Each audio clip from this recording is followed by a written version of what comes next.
Colony में आपका घर हो, अगर बुलडोजर की राह उस कॉलोनी पे मुड़ गई, तब भी याद रखिएगा लड़ने के लिए तो आपके पास यही लोग आएंगे। जो सांसद वहां खड़ा उस घर से 200 मीटर पहले गाड़ी रुकेंगे हम और पैदल वहां से झंडे झुलूस लेके तख्ती लेके जाएंगे, कहेंगे भैया सुरेंद्र प्रधान जी भी आपके बीच संस्थापक साहब पे आ गए हैं। देखो ये किसान की जो आंधी है ये उस घर को जला डालेगी, उस घर को उड़ा डालेगी जो इन किसानों से खेलेगा, इनके हाउस इनके हाय लेगा। ये चुप बैठने वाले लोग नहीं है। पहले भी आप देख चुके हो 13 महीने, नाम सर्दी से डरते ना गर्मी से, कोई हवा में डरा नहीं सकती, कोई भय में पीछे हटा नहीं सकता। बिलसवा में भी आपने भी 4 दिन पहले का प्रोग्राम देखा होगा, टीवी के माध्यम से देखा होगा, आप सभी देखें। आपके बीच में मेरी महिलाओं की टीम अधिवक्ताओं के बीच आपके आने वाली है। मनिंदर भाटी जी, उत्तर प्रदेश के अध्यक्ष मनिंदर भाटी जी, भैया वो बेटियां आ रही हैं, चलो वो भी सब आ रहे हैं। नमस्कार, मैं आकाश मौर्य इस वक्त मौजूद हूं पूर्वी दिल्ली के घड़ोली डेयरी फार्म में, जहां एक नगर निगम का नोटिस आने से स्थानीय लोगों में हड़कंप मचा हुआ है। बताया जा रहा है कि कथूरिया स्वीट्स, जो कि इसी इलाके में स्थित एक मिठाई की दुकान है, उनको एक नोटिस आता है कि यह जगह पशुपालन के लिए अलॉट है, आप यहाँ पर रेजिडेंशियल या कॉमर्शियल किसी भी प्रकार की गतिविधि नहीं कर सकते। तुरंत इस जगह को पशुपालन में यानी डेयरी फार्म में तब्दील करें, अन्यथा आपका आशियाना ध्वस्त कर दिया जाएगा, तोड़ दिया जाएगा और ध्वस्तीकरण का तमाम जो खर्च होता है वो आपसे ही वसूला जाएगा। उस नोटिस के आते ही स्थानीय लोगों में एक भय पैदा हो गया, जिसके कारण वे काफ़ी सहमे हुए हैं। उनको लग रहा है किसी भी समय हमारा आशियाना हमसे छीन सकता है। इस मामले में स्थानीय लोगों से मिलने और उन्हें आश्वासन देने आ रहे हैं यहाँ कांग्रेस के पूर्व सांसद संदीप दीक्षित और कांग्रेस के नेता राजीव वर्मा, जो कि कुछ ही देर में यहाँ पहुँचने वाले हैं। आइए हम सीधा उनसे जुड़ेंगे और दिखाएंगे वे क्या कुछ आश्वासन देते हैं यहाँ के स्थानीय लोगों को। सर, क्या कहेंगे, आज इतनी जनसभा में काफी लोग पीड़ित हैं जिनको लगता है कि हमारा आशियाना हमसे छीन सकता है। देखिए, ये तो पूरी कहानी मुझे समझ में नहीं आ रही। मुझे याद है 2005 में कम से कम यहाँ की, मैं घड़ोली डेयरी फार्म की बात करता हूँ, यहाँ एक बात आई थी, तोड़ने की बात आई थी, एमसीडी के लोग आए थे और हम लोगों ने मुख्यमंत्री जी के यहाँ मीटिंग की थी। अमरीश जी भी उस समय विधायक थे और ये बात हुई थी कि नहीं, यहाँ रेजिडेंशियल अलाउड होना चाहिए। मीटिंग में तय हुआ, उसके बाद एलजी साहब के पास गए, वहां से मिनट्स आए और बिल्कुल औपचारिक रूप से इस एरिया को रेजिडेंशियल अलाउ किया गया। यहाँ के लोगों ने भी कहा कि धीरे धीरे यहाँ डेयरी नहीं रहेगी। डेयरी भी उस समय घोघा शिफ्ट होनी थी।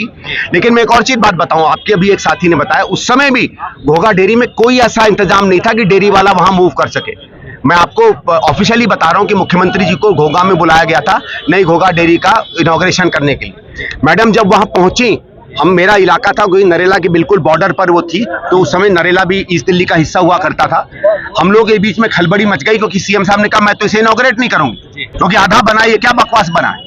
अधिकारी वो डांटा और फिर हमने कहा कि नहीं मैम, आप इनॉग्रेशन कर दीजिए, जैसा भी है, कम से कम जिनका जरूरत होगी तो उनका ठीक है करूंगी। बहुत गुस्से में थी वो, तो इनॉग्रेशन हुई। उसके बाद वहां फैसिलिटी देनी थी। पिछले 10-15 साल में एमसीडी ने उस डेयरी का क्या किया, ये सवाल खड़ा होता है। डीडीए ने उस डेयरी का क्या किया, ये सवाल खड़ा होता है। एलजी साहब के ऑफिस उसको क्यों नहीं देख रहे थे, मुख्यमंत्री के ऑफिस उसे क्यों नहीं देख रहे थे। सबको मालूम था कि कुछ डेयरीज को शिफ्ट करना है। ये भी मालूम था कि इन डेयरीज पर एक सवाल खड़ा हुआ है, तो क्यों नहीं इन पर ध्यान दिया गया। भाई 12-15 साल, आम इंसान को एक बार जब सरकार से रिलीफ मिल जाती है, वो सोचता है कि मेरी समस्या पूरी हो गई है, मेरे विधायक हैं, मेरे सांसद हैं, मेरी सरकारें हैं, मेरे अधिकारी हैं, वो संरक्षण करेंगे मेरा। जरूरी थोड़ी है कि इंसान रोज देखता रहे। सडनली बीच में कोई चीज आ जाती है, कोई केस करता है, क्रुअल्टी पर आ जाती है लोगों के घर पर, ये क्या अराजकता फैल गई है भाई। जैसे कि बताया जा रहा है यहाँ के लोग हाउस टैक्स भी दे रहे, सीवर भी यहाँ वो भी है। भाई साहब, मैं आपको बता रहा हूँ ना कि कानूनी तरीके से उस समय हमने ये देखा कि इसको रेजिडेंशियल डिक्लेयर हुआ। और आप क्या मार्केट्स हैं कि नहीं दिल्ली में? मार्केट्स के ऊपर लोग रहते हैं कि नहीं रहते हैं? आपका एक उदाहरण देता हूं, मुख्यमंत्री जी के कॉन्स्टिट्यूंसी में दिल्ली की एक बड़ी प्रसिद्ध मार्केट है खान मार्केट। खान मार्केट के ऊपर रेजिडेंशियल हुआ करता था, वहां लोगों ने दुकानें चालू की, एनडीएमसी ने बंद किया। तो लोगों ने कहा नहीं भाई, आज रूप बदल गया है दिल्ली का। अगर लोग अपनी दुकान पे नहीं रहना चाहते, 4 पैसे कमाना चाहते हैं, तो नीचे दुकान, ऊपर दुकान क्यों नहीं होनी चाहिए? तो मानवीय नजरिया रख के वहां अलाउ किया गया है। मेरा यह कि मानवीय नजरिया रख के अगर शहर नहीं चलेंगे तो शहर कानून के लिए नहीं चलते हैं, कानून इंसानों के लिए चलता है और इंसानों की रक्षा के लिए, संरक्षण के लिए, उसकी जिंदगी के लिए चलता है। और उसकी जिंदगी में दो सबसे बड़ी चीजें होती हैं, उसका घर और उसका व्यवसाय। और आप दे तो सकते नहीं है, तोड़ने कहां से पहुंच गए भैया आप कह रहे हैं कि इसके लिए वैकल्पिक कहां देंगे भाई, कहां देंगे? यहां से 80-100 किलोमीटर, 200 किलोमीटर दूर। कल को मैं कहता हूं कि दिल्ली का हाई कोर्ट हम कर दें 300 किलोमीटर दूर, आप मानेंगे? मैं सम्मान करता हूं जजों का, मैं एक उदाहरण दे रहा हूं। मैं कह रहा हूं दिल्ली में, नई दिल्ली में बड़ा ट्रैफिक हो रहा है, हटाओ सारी सरकार, चली जाए वहां, हिसार चली जाए, अंबाला चली जाए। क्यों नहीं जाते भाई? क्योंकि हर का एक जगह होती है। और क्या जो गरीब है या जो बेचारा पिछले 60-70 साल से चुपचाप अपनी जिंदगी बसर कर रहा है, क्या उसको अपने आशियानों का अधिकार नहीं है? और ये तो सरकार की अलॉटेड जमीन है भाई, कौन अधिकृत है क्या? मैं एक और बात आपको बताता हूँ, हमारे यहाँ मास्टर प्लान में हमारे यहाँ स्लम्स हैं, ठीक है, उसमें दिल्ली का गरीब आदमी बसता है, उस बेचारे को कोई जगह नहीं मिलती है, वो अपना छोटा मोटा एक घर बनाता है, पर क्योंकि उसमें वोट है, जब भी स्लम हटता है सारे लोग पहुंच जाते हैं, स्लम के संरक्षण के लिए पहुंच जाते हैं। वो तो अनाधिकृत जमीन है, वो तो अधिकृत भी नहीं है और उसको होना चाहिए, मैं ये नहीं कह रहा हूं, बिल्कुल उसका सम्मान मिलना चाहिए। तो जो बिल्कुल अनाधिकृत है उसका भी सम्मान करते हुए, उसके भी मानवीयता देखते हुए, उसकी भी जिंदगी देखते हुए अगर हमारी पूरी चुनी हुई सरकारें उनके लिए जमीन पर उतर आती हैं, तो इन लोगों की क्या गलती है भाई? इनको तो जमीनें सरकार ने दी हैं और ये तो सेवा आपकी हमारी कर रहे हैं। दूध कौन पीता है? टाटा बिरला थोड़ी पीते हैं, आमजन पीता है भाई। इनका दूध कहां जाता है? इनके दूध से कोई बड़ी बड़ी क्या अग्रवाल स्वीट हाउस या टेंट हाउस खोले हुए हैं? ये तो अपना दूध बेचते हैं बेचारे लोग, उससे वो करते हैं। तो मेरे हिसाब से तो ये ऐसी समस्या है जिसमें अधिकारियों को और चुने हुए प्रतिनिधियों को इनके साथ खड़ा हुआ दिखना चाहिए था।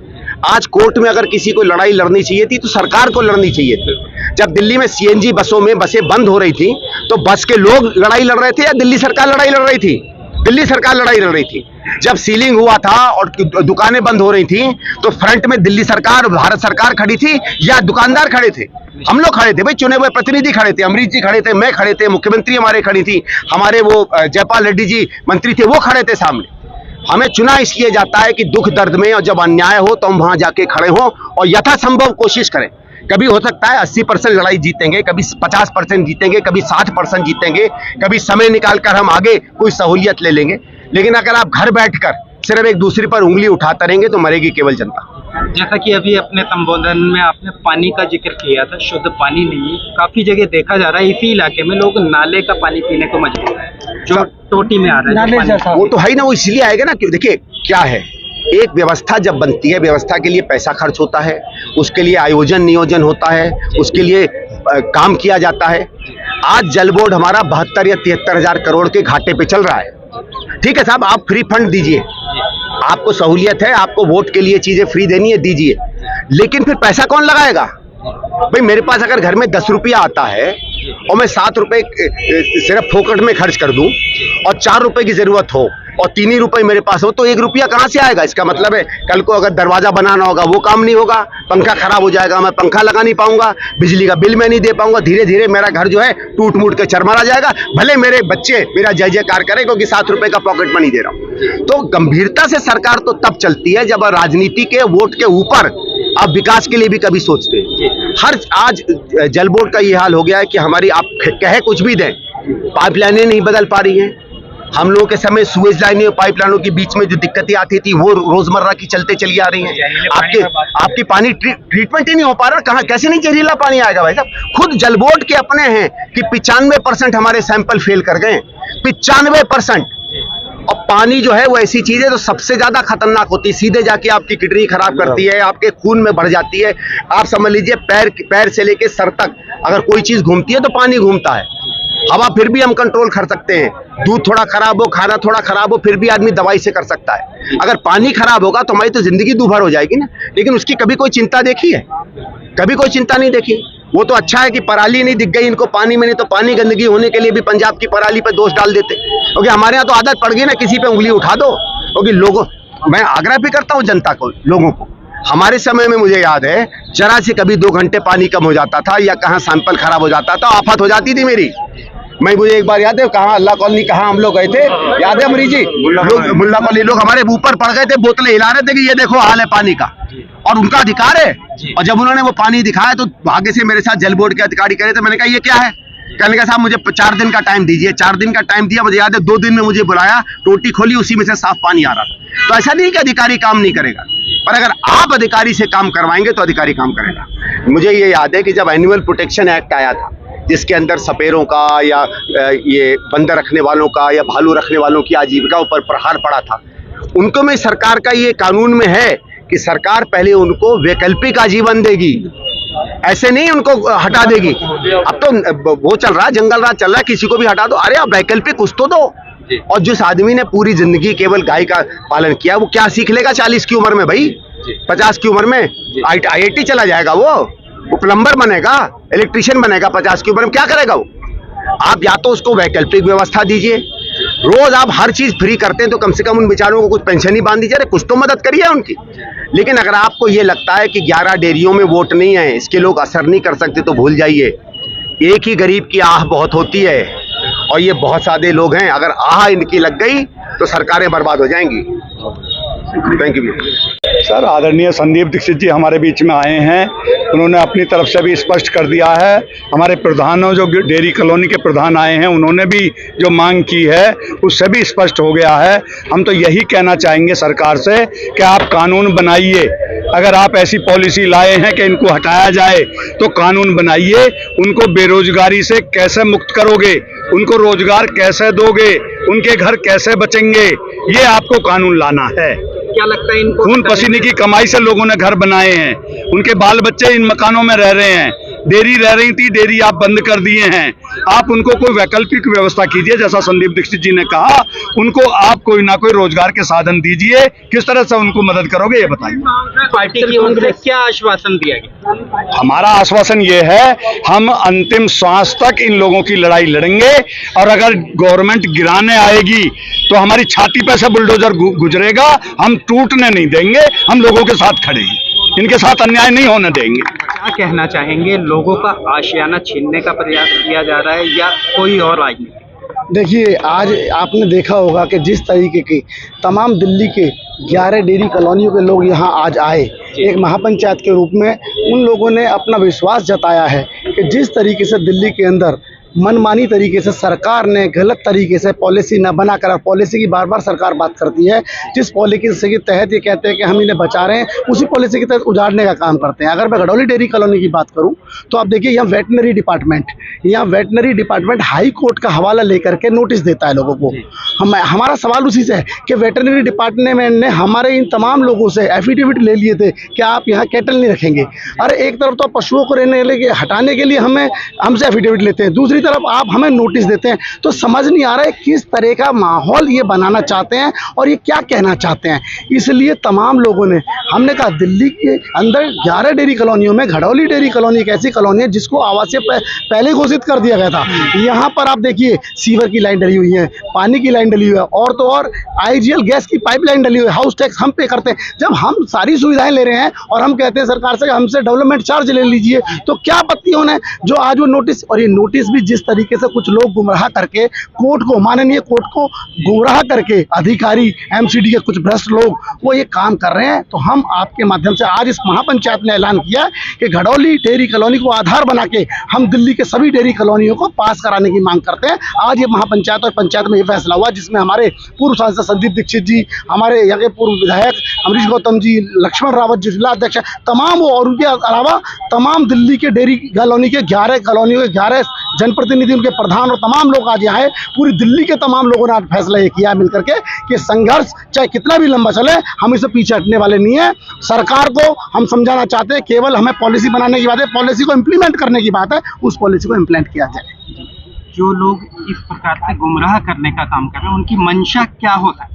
देखिए, ये तो साहब वैसा मनसा की जो बात है, अभी कहा हमारे पूर्व सांसद जी ने भी कहा, मैं भी कहना चाहता हूँ, उनकी मनसा वो लोग हैं जो AC कमरों में बैठ करके, उन्हें दीन दुनिया का नहीं पता, उन्हें नहीं पता कि किस तरीके से किसान जो एक डेयरी कॉलोनी में या कॉलोनी में लोग रहने वाले हैं वो कैसे लालन पालन करें। 40 साल में आज तीसरी पीढ़ी, 40 साल से लोग, 1975 में घड़ौली डेयरी कॉलोनी बसी थी, 75-76 से लेकर 2024, इतने लंबे अंतर के बाद उनकी तीसरी पीढ़ी आज है।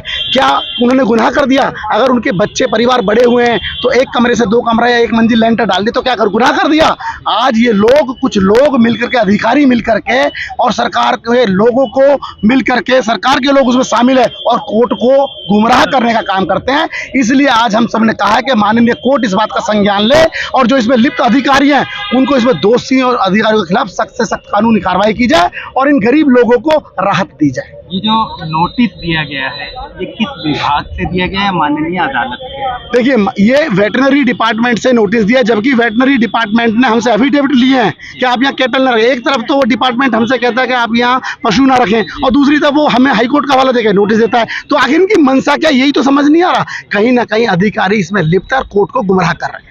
क्या लगता है कोर्ट इस मामले में संज्ञान लेने के बाद इन लोगों को राहत मिलेगी? निश्चित रूप से कोर्ट को समझना चाहिए। कोर्ट में भी हमारे जो जज साहब है वो भी कम से कम मानवता के नाते उन लोगों को राहत दें, तमाम क्षेत्रवासियों को राहत दें। और ये राहत देखिए, ये वो लोग हैं जो पिछले 70 सालों से इस क्षेत्र में जो कहीं ना कहीं हमें दूध के अपना पशुपालन करने से दूध हमें हम बांटते हैं, पिलाते हैं। ये बड़ी बड़ी उद्योगपति कंपनियां, अमूल और टाटा वाले लोग नहीं है। ये लोग वो है जिनका घर और परिवार इससे चलता है, उनकी रोटी रोजी को छीनने का काम कर रहे हैं। इसलिए हम चाहेंगे माननीय कोर्ट इस बात का संज्ञान ले और इनको जल्द से जल्द राहत दे ताकि ये अपना जीवन बसर कर सके। आपकी ओर से और आपकी पार्टी के समस्त लोगों की ओर से यहाँ के क्षेत्रवासियों को क्या आश्वासन देना है? निश्चित रूप से मेरी और मेरी पार्टी की ओर से आश्वासन ही नहीं है। हमने 2002, 2003, 2007 में इस कॉलोनी को पास कराया था और अब मेरी पार्टी चाहती है इसको आधार बना के, घड़ौली डेयरी कॉलोनी को आधार बना के तमाम दिल्ली की 11 डेयरी कॉलोनियों को पास कराया जाए। और ये पार्टी का संघर्ष नहीं है, हमारे एक एक कांग्रेस के कार्यकर्ता की ये मांग भी है। और कांग्रेस के कार्यकर्ता सड़कों पर निकलना पड़े, सरकार के खिलाफ खड़ा होना पड़े, ईंट से ईंट बजानी पड़े, हम पीछे नहीं हटेंगे। जैसा कि अभी आप देख रहे थे, भारी संख्या में यहाँ के स्थानीय लोग और दिल्ली की विभिन्न डेयरियों के निवासी यहाँ मौके पर पहुँचे थे, जिन्होंने इस जनसभा में भाग लिया। और हमने आपको दिखाया कि संदीप दीक्षित ने यहाँ के स्थानीय लोगों को आश्वासन दिया और उन्हें कहा कि आप निश्चिंत रहें, आपका आशियाना उजड़ने नहीं दिया जाएगा। वहीं दूसरी ओर संदीप दीक्षित का कहना है कि यदि यहाँ नगर निगम का बुलडोजर चला तो सबसे पहले उस बुलडोजर को हमारी छाती पर से गुजरना होगा। इस आशियाने को, यहाँ के लोगों के आशियानों को बचाने के लिए जो भी लड़ाई हमें लड़ी जाएगी वो हम लड़ेंगे। ऐसी ही तमाम खबरों के लिए हमारे साथ बने रहिए। मैं आकाश मौर्य, न्यूज़ 24 मीडिया के लिए, दिल्ली से।